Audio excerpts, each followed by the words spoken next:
तमिलनाडु की रहने वाली सीआरपीएफ की महिला पुलिसकर्मी के गहने चोरी हो गए। इसके बाद मानो कोहराम मच गया। महिला अधिकारी के आंसू थमने का नाम नहीं ले रहे हैं क्योंकि शादी के लिए बनाए गए गहने अब चोरी हो चुके हैं। इस खबर पर अब राजनीति भी शुरू हो गई है। देखिए रिपोर्ट। जम्मू कश्मीर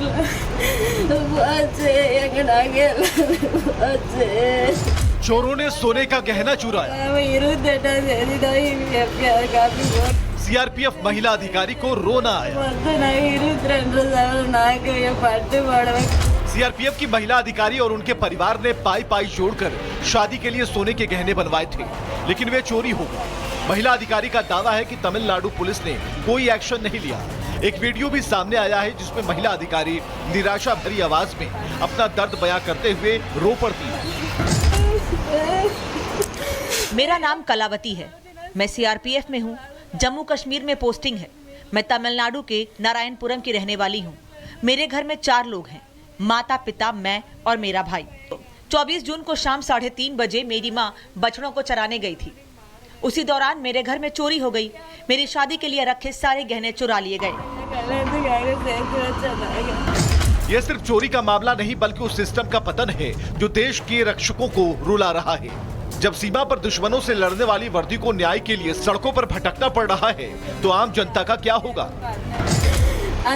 जब मेरी माँ शाम 5:30 बजे घर लौटी तो उन्होंने टूटा ताला देखा। मेरे पिता शाम 6 बजे घर आए तो देखा एक भी गहना नहीं बचा है। दोनों असहाय होकर रोने लगे। मेरा भाई घर आया तो उसने परेशान माँ पिता को देख पुलिस को फोन किया। 24 जून की रात की बात है। किसी ने कोई एक्शन नहीं लिया क्योंकि 25 जून को सीएम के कार्यक्रम में सब व्यस्त थे। डीएमके सरकार की नाकामी और पुलिस की बेरुखी ने एक सैनिक की वर्दी को आंसुओं से भिगो दिया। महिला अफसर के घर में चोरी ने उसकी मेहनत की कमाई और शादी के सपने को लूट लिया। 28 जून को एफआईआर दर्ज की गई। मैंने हर संभव कोशिश की, कहीं से कोई भी केस नहीं ले रहा है। मेरा परिवार असहाय है, समझ नहीं आ रहा है क्या करें। करीब 22 सोने के गहने, 50,000 कैश, सिल्क की साड़ियां चोरी हो गईं। पुलिस की बेशर्मी की वजह से इस जवान को सोशल मीडिया पर गुहार लगाने को मजबूर होना पड़ा, लेकिन डीएमके सरकार की पुलिस ने 4 दिन तक एफआईआर तक दर्ज नहीं की। फिंगरप्रिंट विश्लेषक को आने में 1 दिन का और समय लग गया।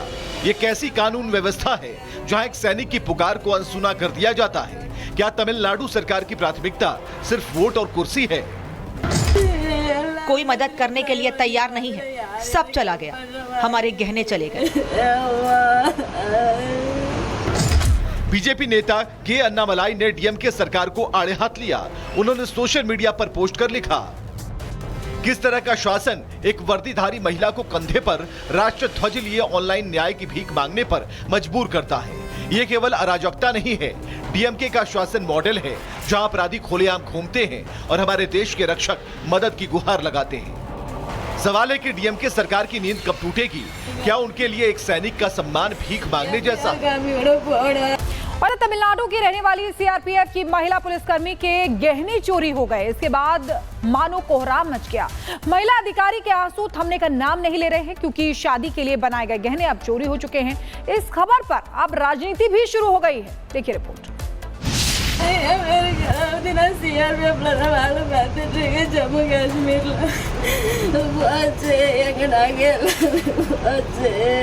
चोरों ने सोने का गहना चुराया।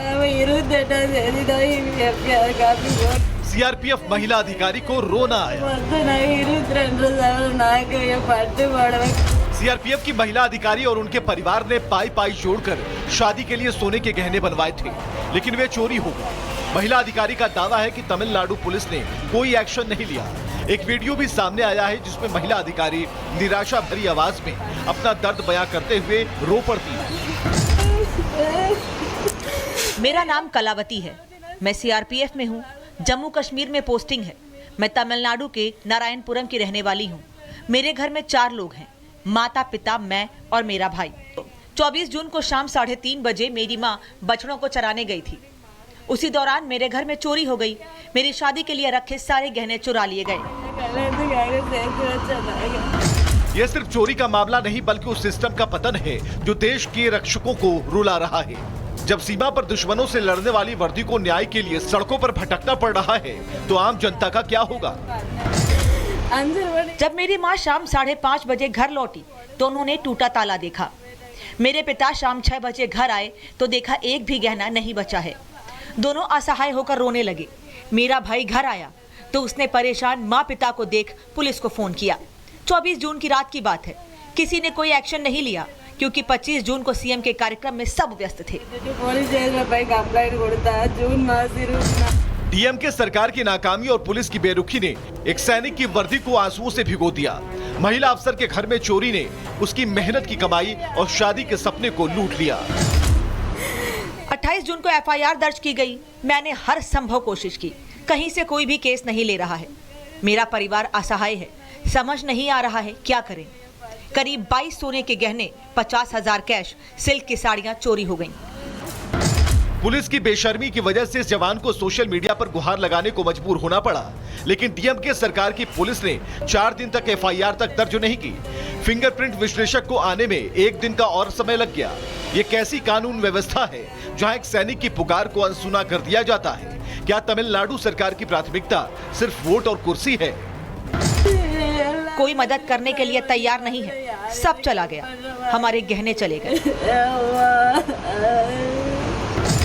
बीजेपी नेता के अन्नामलाई ने डीएम के सरकार को आड़े हाथ लिया। उन्होंने सोशल मीडिया पर पोस्ट कर लिखा, किस तरह का शासन एक वर्दीधारी महिला को कंधे पर राष्ट्र ध्वज लिए ऑनलाइन न्याय की भीख मांगने पर मजबूर करता है। ये केवल अराजकता नहीं है, डीएमके का शासन मॉडल है जहां अपराधी खुलेआम घूमते हैं और हमारे देश के रक्षक मदद की गुहार लगाते हैं। सवाल है कि डीएमके सरकार की नींद कब टूटेगी? क्या उनके लिए एक सैनिक का सम्मान भीख मांगने जैसा? और तमिलनाडु की रहने वाली सीआरपीएफ की महिला पुलिसकर्मी के गहने चोरी हो गए। इसके बाद मानो कोहराम मच गया। महिला अधिकारी के आंसू थमने का नाम नहीं ले रहे हैं क्योंकि शादी के लिए बनाए गए गहने अब चोरी हो चुके हैं। इस खबर पर अब राजनीति भी शुरू हो गई है। देखिए रिपोर्ट। जम्मू कश्मीर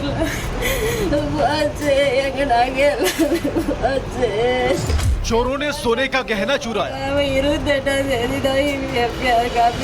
सीआरपीएफ महिला अधिकारी को रोना आया। सीआरपीएफ की महिला अधिकारी और उनके परिवार ने पाई जोड़कर शादी के लिए सोने के गहने बनवाए थे, लेकिन वे चोरी हो गए। महिला अधिकारी का दावा है कि तमिलनाडु पुलिस ने कोई एक्शन नहीं लिया। एक वीडियो भी सामने आया है जिसमें महिला अधिकारी निराशा भरी आवाज में अपना दर्द बयां करते हुए रो पड़ती है। मेरा नाम कलावती है। मैं सीआरपीएफ में हूँ। जम्मू कश्मीर में पोस्टिंग है। मैं तमिलनाडु के नारायणपुरम की रहने वाली हूँ। मेरे घर में 4 लोग हैं, माता पिता, मैं और मेरा भाई। 24 जून को शाम 3:30 बजे मेरी माँ बछड़ों को चराने गई थी। उसी दौरान मेरे घर में चोरी हो गई। मेरी शादी के लिए रखे सारे गहने चुरा लिए गए। यह सिर्फ चोरी का मामला नहीं बल्कि उस सिस्टम का पतन है जो देश के रक्षकों को रुला रहा है। जब सीमा पर दुश्मनों से लड़ने वाली वर्दी को न्याय के लिए सड़कों पर भटकना पड़ रहा है तो आम जनता का क्या होगा? जब मेरी माँ शाम 5:30 बजे घर लौटी तो उन्होंने टूटा ताला देखा। मेरे पिता शाम 6 बजे घर आए तो देखा एक भी गहना नहीं बचा है। दोनों असहाय होकर रोने लगे। मेरा भाई घर आया तो उसने परेशान माँ पिता को देख पुलिस को फोन किया। 24 जून की रात की बात है। किसी ने कोई एक्शन नहीं लिया क्योंकि 25 जून को सीएम के कार्यक्रम में सब व्यस्त थे। डीएम के सरकार की नाकामी और पुलिस की बेरुखी ने एक सैनिक की वर्दी को आंसुओं से भिगो दिया। महिला अफसर के घर में चोरी ने उसकी मेहनत की कमाई और शादी के सपने को लूट लिया। 28 जून को एफआईआर दर्ज की गई। मैंने हर संभव कोशिश की, कहीं से कोई भी केस नहीं ले रहा है। मेरा परिवार असहाय है, समझ नहीं आ रहा है क्या करें। करीब 22 सोने के गहने, 50,000 कैश, सिल्क की साड़ियां चोरी हो गईं। पुलिस की बेशर्मी की वजह से इस जवान को सोशल मीडिया पर गुहार लगाने को मजबूर होना पड़ा, लेकिन डीएम के सरकार की पुलिस ने 4 दिन तक एफआईआर तक दर्ज नहीं की। फिंगरप्रिंट विश्लेषक को आने में 1 दिन का और समय लग गया। ये कैसी कानून व्यवस्था है जहां एक सैनिक की पुकार को अनसुना कर दिया जाता है? क्या तमिलनाडु सरकार की प्राथमिकता सिर्फ वोट और कुर्सी है? कोई मदद करने के लिए तैयार नहीं है। सब चला गया, हमारे गहने चले गए। बीजेपी नेता के अन्नामलाई ने डीएमके सरकार को आड़े हाथ लिया। उन्होंने सोशल मीडिया पर पोस्ट कर लिखा, किस तरह का शासन एक वर्दीधारी महिला को कंधे पर राष्ट्र ध्वज लिए ऑनलाइन न्याय की भीख मांगने पर मजबूर करता है। ये केवल अराजकता नहीं है, डीएमके का शासन मॉडल है जहां अपराधी खुलेआम घूमते हैं और हमारे देश के रक्षक मदद की गुहार लगाते हैं। सवाल है कि डीएमके सरकार की नींद कब टूटेगी? क्या उनके लिए एक सैनिक का सम्मान भीख मांगने जैसा? Bureau report, Republic Bharat.